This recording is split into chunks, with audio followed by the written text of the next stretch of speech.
পরিবারের অসচেতনতায় প্রাণ চলে গেল ছোট শিশু আদনান হাবিবের। শিশুটির বয়স ৩ বছর। গরম পানির পাতিলের মধ্যে পড়ে প্রাণ চলে গেল ছোট শিশু আদনান হাবিবের। ঘটনায় আত্মীয়স্বজন ও পাড়া প্রতিবেশীদের কাছ থেকে জানা যায় যে বাড়ি অনেক বড় অনুষ্ঠান থাকার কারণে বড় হাঁড়িতে রান্না করা হচ্ছিল। হাঁড়িতে গরম পানি ফোটানো হচ্ছিল। শিশু আদনান ওর মায়ের পাশেই খেলা করছিল। হাঁড়িতে যখন পানি টকবক করে ফোটে তখন তার মা রান্নার চালের জন্য ঘরে যায় আনতে। এমন সময় আদনান খেলতে খেলতে গরম পানির পাতিলের ভিতরে পড়ে যায়। আত্মীয়স্বজন ও পাশের লোকজন ছুটে আসে তাকে উদ্ধারের জন্য।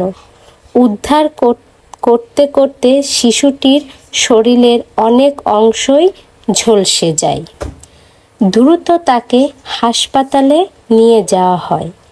হাসপাতালের কর্তব্যরত ডাক্তার জানান, শিশুটি অনেক ছোট হওয়ায় তার শরীর নরম এবং পানি অতিরিক্ত গরম হওয়ায় শিশুটির এখানে আসার অনেক আগেই এই পৃথিবীর মায়া ছেড়ে চলে গেছে। শিশুটির মা জানায়, আমার জন্য আজ আমার কোলের ছেলে চলে গেল। এই জন্য আমি নিজেই দোষী। আমি নিজেকে ক্ষমা করতে পারছি না কিছুতেই। এখন আমি কাকে নিয়ে থাকব? অনেক সময় দেখা যায় বাড়িতে অনুষ্ঠান থাকার কারণে আমরা বাচ্চাদের দিকে খেয়াল রাখতে পারি না, কিন্তু এটা ঠিক নয়। সামান্য ভুলের কারণে ঘটে যেতে পারে বড় ধরনের দুর্ঘটনা।